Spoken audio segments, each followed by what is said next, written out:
Hi అండి, welcome to Gundamma కథలు. ఇవాళ మన రెసిపీ హెల్దీ బ్రేక్ఫాస్ట్, అది కూడా పెసరట్టు.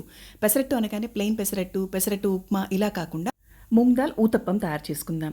దానికోసం నేను పెసలు తీసుకున్నానండి. పెసరపప్పు కాకుండా పెసలు తీసుకుంటే పొట్టుతో ఉన్న పెసలు చాలా హెల్దీ.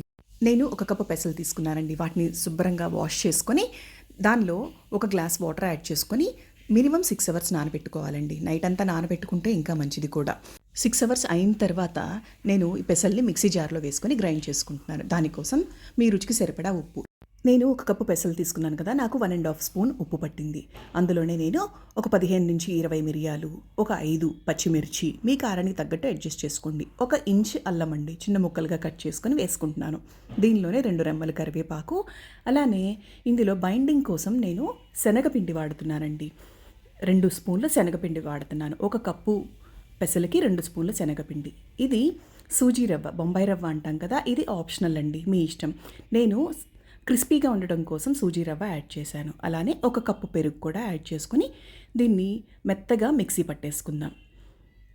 మధ్యలో వాటర్ యాడ్ చేసుకుంటూ ఇలా బాగా ఫైన్ పేస్ట్ చేసుకోవాలన్నమాట.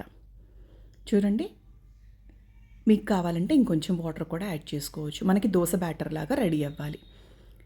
దీనిలో 1 స్పూను జీలకర్ర వేసుకుందాం. ఇది బాగా ఫెర్మెంట్ అవ్వాలండి. ఈ దోశ బ్యాటర్ ఒక 4 అవర్స్ అయినా ఫెర్మెంట్ అవ్వాలి.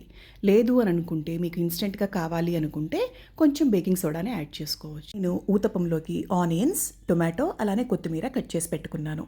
పొయ్యి మీద ప్యాన్ పెట్టేసుకొని వేడైన తర్వాత 1 గెరిటె పిండండి. ఇది చిన్న చిన్నగా వేసుకోవాలి, ఎందుకంటే ఊతప్పం కదా.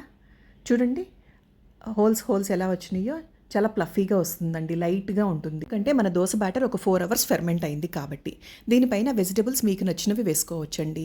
నేను ఉల్లిపాయలు, టొమాటో, కొత్తిమీర వేస్తున్నాను. ఇలా కాకుండా మీరు క్యారెట్, క్యాప్సికమ్ అవి కూడా సన్నగా కట్ చేసుకొని వేసుకోవచ్చు అనమాట. దీని చుట్టూ కొద్దిగా ఆయిల్ వేసుకొని దీన్ని మీడియం ఫ్లేమ్లో కాల్చుకోవాలండి. ఎందుకంటే ఊతప్పం అంటే కొద్దిగా మందంగా ఉంటుంది కదా, దోశలాగా కాదు కాబట్టి మీడియం ఫ్లేమ్లో పెట్టుకొని నిదానంగా కాల్చుకోవాలి. రివర్స్ చేసుకున్న తర్వాత కొద్దిగా ఆయిల్ వేసుకోవాలి. చూడండి కలర్ ఎంత బాగా వచ్చిందో కదా. ఎర్లీ మార్నింగ్ హెల్దీ బ్రేక్ఫాస్ట్ తోటి స్టార్ట్ చేసుకుంటే డే అంతా కూడా మనకి హెల్దీగా ఉంటుంది. ఈ మూంగ్ దాల్ మనకి వెయిట్ లాస్లో చాలా ఉపయోగపడుతుందండి. అంతేకాకుండా ఈ పెసల్లో మనకి కెలరీస్ లోగా ఉంటాయి, అలానే ఫైబర్ ఎక్కువగా ఉంటుంది, ఐరన్ కూడా ఎక్కువగా ఉంటుంది. కాబట్టి వీక్లీ 1 డే కంపల్సరీగా మూంగ్ దాల్ రెసిపీస్ చేసుకోండి. ఈ రెసిపీ మీకు ఎలా వచ్చిందో కామెంట్ బాక్స్లో కామెంట్ చేయండి. Thank you. ఈ వీడియో కనుక మీకు నచ్చినట్లయితే ప్లీజ్ సబ్స్క్రైబ్ మై ఛానల్.